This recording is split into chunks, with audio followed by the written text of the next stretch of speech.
അംശബന്ധവും അനുപാതവും എന്ന ചാപ്റ്ററിൻ്റെ 7ാമത്തെ പാർട്ട് വീഡിയോയിലേക്ക് എല്ലാവർക്കും സ്വാഗതം. എൻ്റെ പേര് ജോസ് കാപ്പൻ. നമ്മൾ മുൻവർഷ ചോദ്യങ്ങളിലൂടെയാണ് ഈ ചാപ്റ്റർ പഠിക്കുന്നത്. മക്കളെ, ഈ വീഡിയോയോടുകൂടെ അംശബന്ധവും അനുപാതവും എന്ന ചാപ്റ്ററിൻ്റെ 2024 ഡിസംബർ വരെ ചോദിച്ച എല്ലാ ചോദ്യങ്ങളും നമ്മൾ കവർ ചെയ്യുന്നതായിരിക്കും. ഇനി 2025 പരീക്ഷകളുടെ ചോദ്യങ്ങൾ വന്ന് ഒരു 5-6 ചോദ്യങ്ങളാകുമ്പം ഒരു പുതിയ വീഡിയോ ആയിട്ട് വീണ്ടും ചെയ്യുന്നതായിരിക്കും. അപ്പം നിലവിൽ ഈ വീഡിയോയോട് കൂടെ നമ്മുടെ അംശബന്ധവും അനുപാതവും എന്ന ചാപ്റ്റർ അവസാനിക്കുകയാണ് കേട്ടോ. നമുക്ക് ഇന്ന് പരിചയപ്പെടുന്ന ചോദ്യങ്ങൾ ഏതൊക്കെയാണെന്ന് നോക്കാം. മക്കളെ, ഈ 2 ചോദ്യങ്ങളുണ്ട്, പിന്നെ ഒരു 5 ചോദ്യങ്ങൾ വീണ്ടും ഉണ്ട്. അപ്പോൾ ആകെ 7 ചോദ്യങ്ങളാണ് ഈ വീഡിയോയിൽ ഞാൻ പരിചയപ്പെടുത്തുന്നത്. അപ്പോൾ ഇതിൽ 10th പ്രിലിംസ് സ്റ്റേജ് 1 28, 12, 24, അതായത് 2024 ഡിസംബർ 28 വരെ ചോദിച്ച ചോദ്യങ്ങൾ ഉൾപ്പെടുത്തിയിട്ടുണ്ട് പൂർണ്ണമായിട്ട്. അപ്പോൾ ആദ്യം നിങ്ങൾ എന്ത് ചെയ്യുക, വീഡിയോ പോസ് ചെയ്ത് വെച്ചിട്ട് ചോദ്യങ്ങൾ ചെയ്ത് നോക്കുക. ഇടത് സൈഡിൽ ചോദ്യം ആൻസർ മാർക്ക് ചെയ്യാതെയും വലത് സൈഡിൽ ആൻസർ മാർക്ക് ചെയ്തും കൊടുത്തിട്ടുണ്ട്. അപ്പോൾ നിങ്ങൾ വീഡിയോ പോസ് ചെയ്ത് വെച്ച് സ്വയം ചെയ്ത് നോക്കുക. എല്ലാത്തിൻ്റെ ഉത്തരം അറിയാമെങ്കിൽ വീഡിയോ കണ്ട് സമയം കളയേണ്ട ആവശ്യമില്ല. അറിയത്തില്ലാത്തതിൻ്റെ എക്സ്പ്ലനേഷൻ കേൾക്കുക. ഇനി ബേസ് കുറവുള്ള കുട്ടികൾ, അറിയത്തില്ലാത്ത കുട്ടികൾ ഓരോന്നും വൃത്തിയായിട്ട് ശ്രദ്ധിച്ച് കേട്ട് മനസ്സിലാക്കുക കേട്ടോ. ശരി, നമുക്ക് ഓരോ ചോദ്യങ്ങളായിട്ട് പരിചയപ്പെട്ടാലോ. ആദ്യത്തെ ചോദ്യം, സുജിത്, ഗോപിക, ജോസി എന്നിവർ ചേർന്ന് ഒരു കമ്പനി തുടങ്ങി. സുജിത് 1,50,000 രൂപയും ഗോപിക 1,25,000 രൂപയും ജോസി 2,25,000 രൂപയും മൂലധനമായി നിക്ഷേപിച്ചാണ് കമ്പനി തുടങ്ങിയത്. ഒരു വർഷം കഴിഞ്ഞ് 54,000 രൂപ ലാഭം ലഭിച്ചാൽ സുജിത്തിൻ്റെയും ഗോപികയുടെയും ജോസിയുടെയും ലാഭം എത്ര? അപ്പോൾ ഇവർ ഓരോ ആൾക്കാരും, ഒരാൾ സുജിത്താണ്, ഒരാൾ ഗോപികയാണ്, ഒരാൾ ജോസിയാണ്, അല്ലേ? ഇവർ ചേർന്ന് കമ്പനി തുടങ്ങി. സുജിത്ത് നിക്ഷേപിച്ചത് 1,50,000 രൂപയാണ് മക്കളെ. അതുപോലെ ഗോപിക 1,25,000 രൂപയാണ് നിക്ഷേപിച്ചേക്കുന്നത്. അതുപോലെ ജോസി 2,25,000 രൂപയാണ് നിക്ഷേപിച്ചേക്കുന്നത്. ഓക്കെ, ഇതാണ് ഇവരുടെ മൂലധനം, ഇൻവെസ്റ്റ്മെൻറ്റ്, അല്ലേ? എപ്പോഴും നിങ്ങൾ ഓർക്കുക, ലാഭം വീതിക്കേണ്ടത് ഇൻവെസ്റ്റ്മെൻറ്റിൻ്റെ റേഷ്യോയിലാണ്. എന്തിൻ്റെയാണ്? ഇൻവെസ്റ്റ്മെൻറ്റ്. ഞാൻ ഇൻവെസ്റ്റ് ചെയ്ത എമൗണ്ടിൻ്റെ റേഷ്യോയിൽ വേണം എന്ത് ചെയ്യാൻ? ലാഭം വീതിക്കാൻ. ഇനി ഇൻവെസ്റ്റ് ചെയ്ത എമൗണ്ടും കാലയളവും കൂടെ തന്നിട്ടുണ്ടെങ്കിൽ മാത്രം ഇൻവെസ്റ്റ്മെൻറ്റും കാലയളവും ഗുണിച്ചതിൻ്റെ റേഷ്യോയിൽ വീതിക്കണം. ഇൻവെസ്റ്റ്മെൻറ്റ് മാത്രമുള്ളെങ്കിൽ ഇൻവെസ്റ്റ്മെൻറ്റിൻ്റെ റേഷ്യോയിൽ വീതിച്ചാൽ മതി. ഓക്കെ, അപ്പം ഞാൻ ഇതിൻ്റെ റേഷ്യോ എടുക്കാൻ പോവാണ്. ഞാൻ ചെയ്യുന്നത് മക്കളെ, ഈ 3 0 വെട്ടിക്കളഞ്ഞു, ഈ 3 0 വെട്ടിക്കളഞ്ഞു, ഈ 3 0 വെട്ടിക്കളഞ്ഞു. ബാക്കി 150:125:225 എന്ന് കിട്ടി. ഇനി എല്ലാത്തിനെയും 25 വെച്ചങ്ങ് വെട്ടിക്കളയാം. 150-ൽ 25 6 തവണ, 125-ൽ 25 5 തവണ, 225-ൽ 25 9 തവണ. കണ്ടോ? അപ്പോൾ എനിക്ക് കിട്ടി 6:5:9. ഇതാണ് ഇവരുടെ ഇൻവെസ്റ്റ്മെൻറ്റിൻ്റെ റേഷ്യോ. ഓക്കെ ആണല്ലോ. ഇനി ചോദ്യം, ഇതിൽ ഓരോരുത്തരുടെയും വിഹിതം എത്ര എന്നല്ലേ? ആദ്യം സുജിത്തിൻ്റെ വിഹിതം കണ്ടുപിടിച്ചാലോ. സുജിത്തിൻ്റെ വിഹിതം കാണാൻ ആകെ വീതിക്കേണ്ട എമൗണ്ട് 54,000 രൂപയാണ്, അല്ലേ? 54,000 രൂപയിൽ നിങ്ങൾ നോക്കിക്കേ, ഇതാകെ 9, 6, 15, 5, 20 ആണോ? 20-ൽ 6 ഭാഗമാണ് ആർക്ക് കിട്ടുന്നത്? സുജിത്തിന് കിട്ടുന്നത്. അത് മനസ്സിലായോ? ഇതാണ് ഇവരുടെ ഇൻവെസ്റ്റ്മെൻറ്റിൻ്റെ റേഷ്യോ. ഇതെല്ലാം കൂടെ കൂട്ടുമ്പോൾ 20 കിട്ടും. ശരിയല്ലേ? 20-ൽ 6 ഭാഗം ഷെയറാണ് ആർക്ക് കിട്ടുന്നത്? സുജിത്തിന്. 20-ൽ 5 ഭാഗം ഷെയറാണ് ആർക്ക് കിട്ടുന്നത്? ഗോപികയ്ക്ക്. സോ 20-ൽ 9 ഭാഗം ഷെയറാണ് ആർക്ക് കിട്ടുന്നത്? ജോസിക്ക്, അല്ലേ? അപ്പം 54,000-ൻ്റെ 20-ൽ 6 ഭാഗം എത്ര എന്ന് നോക്കിയാൽ ഉത്തരവായി മക്കളെ. 20-ൽ 6 ഭാഗം. ആണോ? ഈ പൂജ്യവും വെട്ടിക്കളഞ്ഞു. ഈ രണ്ടും ഇതും കൂടെ വെട്ടിക്കളഞ്ഞാൽ നമുക്കറിയാം 27 അല്ലേ 2700 കിട്ടും. ഇൻറ്റു 6 ഉത്തരവായിട്ട് വരുന്നത്. ശരിയല്ലേ? സോ ഈ 27 ഇൻറ്റു 6 ചെയ്യുമ്പം 2 ഒറ്റയുടെ സ്ഥാനത്തെ ഒക്കെ അവസാനിക്കുന്നത് അല്ലേ? അങ്ങനെയാണെങ്കിൽ 162 ആയിരിക്കും 27 ഇൻറ്റു 6 ഉത്തരം. ഇനി 2 പൂജ്യവും കൂടെ ചേർത്താൽ ഇതാണ് സുജിത്തിൻ്റെ വിഹിതം. അപ്പം ഇതുള്ള ഓപ്ഷൻ ഏതാ? Option D. ഇനി ബാക്കിയുള്ളവരെ കണ്ടുപിടിക്കേണ്ട ആവശ്യമില്ലല്ലോ. ഞാൻ ചെയ്തത് മനസ്സിലായോ മക്കളെ? ഇവിടെ 2700 ഇൻറ്റു 6 എന്നല്ലേ വന്നേ. 27 ഇൻറ്റു 6 ഒറ്റയുടെ സ്ഥാനത്തേക്ക് 7 6 ഗുണിക്കുമ്പോൾ 2 ആണ്. അപ്പം 27 ഇൻറ്റു 6 ചെയ്യുമ്പോൾ 2 അവസാനിക്കുന്നത്. 2 അവസാനിക്കുന്ന 162 മാത്രമല്ലേ അവിടെ ഉള്ളൂ. അതുകൊണ്ട് 162 എടുത്തു. പിന്നെ ഈ 2 പൂജ്യം എഴുതി. കണ്ടോ? ഇതാണ് ആരുടെ?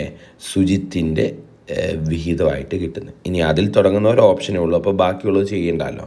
അതുകൊണ്ട് ഓപ്ഷൻ ഡി ആണ് ആൻസർ. ഹൈക്കോർട്ട് OAയുടെ എക്സാമിന് ചോദിച്ച ചോദ്യമാണ്. മനസ്സിലായി എന്ന് വിചാരിക്കുന്നു. ഒന്നുകൂടെ പറയാം. എപ്പോഴും ഇൻവെസ്റ്റ്മെൻറ്റിൻ്റെ റേഷ്യോയിൽ വേണം ലാഭം വീതിക്കാൻ.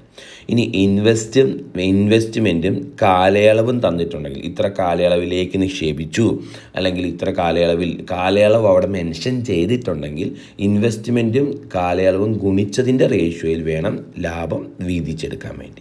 ഓക്കെ, അടുത്ത ചോദ്യത്തിലേക്ക് പോവാം. 3 സംഖ്യകളുടെ അനുപാതം 3:5:7 ആണ്. ഓക്കെ, സോ 3:5:7 ആണ് 3 സംഖ്യകളുടെ അനുപാതം. ഓക്കെ, അപ്പം ഇത് ഒന്നാമത്തെ സംഖ്യ മക്കളെ, ഇത് രണ്ടാമത്തെ സംഖ്യ, ഇത് മൂന്നാമത്തെ സംഖ്യ ആണോ? ഒന്നാമത്തെ സംഖ്യ 3x എന്നെടുക്കാം, രണ്ടാമത്തെ സംഖ്യ 5x എന്നെടുക്കാം, മൂന്നാമത്തെ സംഖ്യ 7x എന്നെടുക്കാം ആണ്. ആദ്യത്തെ സംഖ്യയും മൂന്നാമത്തെ സംഖ്യയും കൂട്ടിയാൽ, അതായത് 3x 7x കൂട്ടിയാൽ 10x കിട്ടും അല്ലേ? രണ്ടാമത്തെ സംഖ്യയേക്കാൾ 40 കൂടുതൽ കിട്ടും എന്നാണ് പറഞ്ഞിരിക്കുന്നത്. രണ്ടാമത്തെ സംഖ്യ 5x ആണ്, 5xനേക്കാൾ 40 കൂടുതൽ കിട്ടും എന്നാണ് പറഞ്ഞിരിക്കുന്നത്. കണ്ടോ? ഒന്നാമത്തെ സംഖ്യയും മൂന്നാമത്തെ സംഖ്യയും കൂട്ടിയാൽ 10x ആണ് കിട്ടുന്നത് അല്ലേ? ആണ്. ഇത് എന്ന് പറഞ്ഞാൽ രണ്ടാമത്തെ സംഖ്യയായ 5xനേക്കാൾ 40 കൂടുതലാണ്. ഇതിങ്ങോട്ട് പോകുമ്പോൾ 10x മൈനസ് 5x എന്ന് കിട്ടും. 5x = 40 എന്ന് കിട്ടും. അതിൽ നിന്ന് x = മക്കളെ 8 എന്ന് കിട്ടും. x 8 ആണെങ്കിൽ എന്താ കണ്ടുപിടിക്കണ്ടേ? ഏറ്റവും വലിയ സംഖ്യ എന്താ കണ്ടുപിടിക്കണ്ടേ? ഏറ്റവും വലിയ സംഖ്യ എന്ന് പറഞ്ഞാൽ 7x അല്ലേ? x 8 ആണെങ്കിൽ 7 × 8, ആൻസർ 7 8 56 എന്ന് കിട്ടും. നമ്മുടെ ആൻസർ ഓപ്ഷൻ സി ആണ് കറക്റ്റ്. അടുത്ത ചോദ്യം. അപ്പു, രാമു, രാജു എന്നിവർ ചേർന്ന് ഒരു ബിസിനസ് തുടങ്ങി. 1 വർഷം കഴിഞ്ഞപ്പോൾ കിട്ടിയ ലാഭം യഥാക്രമം 2:3:5 എന്ന അംശബന്ധത്തിൽ വീതിച്ചെടുത്തു അല്ലേ? ഒരാൾ അപ്പുവാണ്, ഒരാൾ രാമുവാണ്, ഒരാൾ രാജുവാണ്. 3 പേരുണ്ട് അല്ലേ? ഇവർക്ക് 1 വർഷം കഴിഞ്ഞപ്പോൾ കിട്ടിയ ലാഭം 2:3:5 എന്ന അംശബന്ധത്തിൽ വീതിച്ചെടുത്തു. രാമുവിന് 75,000 രൂപ കിട്ടി എന്നാണ് പറഞ്ഞേക്കുന്നത്. ആർക്ക്? രാമുവിന്. ഓക്കെ, അപ്പം ആദ്യത്തെ ആൾ അപ്പുവിന് 2x എമൗണ്ട് ആണ് കിട്ടിയെന്ന് വിചാരിക്കുക. രാമുവിന് 3x എമൗണ്ട് ആണ് കിട്ടിയെന്ന് വിചാരിക്കുക. രാജുവിന് കിട്ടിയ എമൗണ്ട് 5x ആണ് എന്ന് വിചാരിക്കുക. ഇവർ പറഞ്ഞിട്ടുണ്ട് രാമുവിന് 75,000 രൂപയാണ് കിട്ടിയെന്ന്. രാമുവിൻ്റെ എമൗണ്ട് 3x എന്നല്ലേ എടുത്തേ മക്കളെ? ഈ 3x ആണ് 75,000 എന്ന് പറയുന്നത്. 3x 75,000 ആണെങ്കിൽ അതിൽ നിന്ന് x കണ്ടുപിടിക്കാമല്ലോ മക്കളെ. 75,000/3 25,000 എന്ന് കിട്ടും. എക്സിൻ്റെ വില 25,000 ആണ്. ഇനി എന്താ ചോദിച്ചേക്കുന്നത്? എങ്കിൽ രാജുവിന് എത്ര രൂപയായിരിക്കും കിട്ടിയിട്ടുണ്ടാകുക? എങ്കിൽ രാജുവിന് കിട്ടിയ എമൗണ്ട് എത്രയാണെന്ന് കണ്ടുപിടിക്കണം. അത് 5x അല്ലേ? അപ്പോൾ 5 × 25,000 എന്ന് കിട്ടും. 5 × 25 125, 3 പൂജ്യവും ഉത്തരം ആണോ? ആൻസർ 1,25,000 ആണ്. ആൻസർ ഓപ്ഷൻ സി ആണ് കറക്റ്റ്. അടുത്ത ചോദ്യം, ഒരു ബാഗിൽ 5:9:4 എന്ന അനുപാതത്തിൽ 50 പൈസയുടെ നാണയങ്ങളുണ്ട്. പിന്നെ ഏതാ മക്കളെ? 25 പൈസയുടെ നാണയങ്ങളുണ്ട്. പിന്നെ 10 പൈസയുടെ നാണയങ്ങളുമുണ്ട്. മൊത്തം 206 രൂപയുണ്ട് എങ്കിൽ 10 പൈസ നാണയങ്ങളുടെ എണ്ണം കണ്ടെത്തണം അല്ലേ? 50 പൈസ നാണയങ്ങളുണ്ട്, അത് 5 എന്ന റേഷ്യോയിലാണ്. 25 പൈസ നാണയങ്ങളുണ്ട്, അത് 9 എന്ന റേഷ്യോയിലാണ്. അതുപോലെ 10 പൈസയുടെ നാണയങ്ങളുണ്ട്, അത് 4 എന്ന റേഷ്യോയിലാണ്. ഓക്കെ, അപ്പോൾ ഇത്തരം ചോദ്യങ്ങൾ നമ്മൾ ഇതിന് മുന്നേ ചെയ്തിട്ടുണ്ട് അല്ലേ? അപ്പോൾ എന്ത് ചെയ്യണം? നമുക്കറിയാം ഈ 50 പൈസ നാണയങ്ങളുടെ റേഷ്യോ ആണ് 5. ഞാനത് 5 എണ്ണമായിട്ട് അങ്ങ് എടുക്കണം. 50 പൈസ നാണയങ്ങൾ 5 എണ്ണം, 25 പൈസ നാണയങ്ങൾ 9 എണ്ണം, 10 പൈസ നാണയങ്ങൾ 4 എണ്ണം എടുക്കണം. ഇനി ഇവിടെ മക്കളെ പൈസയല്ലേ തന്നേക്കുന്നത് കൂടുതലും, അപ്പോൾ അത് രൂപയിലെടുക്കാതെ ഇൻ ടേംസ് ഓഫ് പൈസയിൽ തന്നെ എടുക്കുമായിരിക്കും കുറച്ചുകൂടെ ചെയ്യുക എളുപ്പം.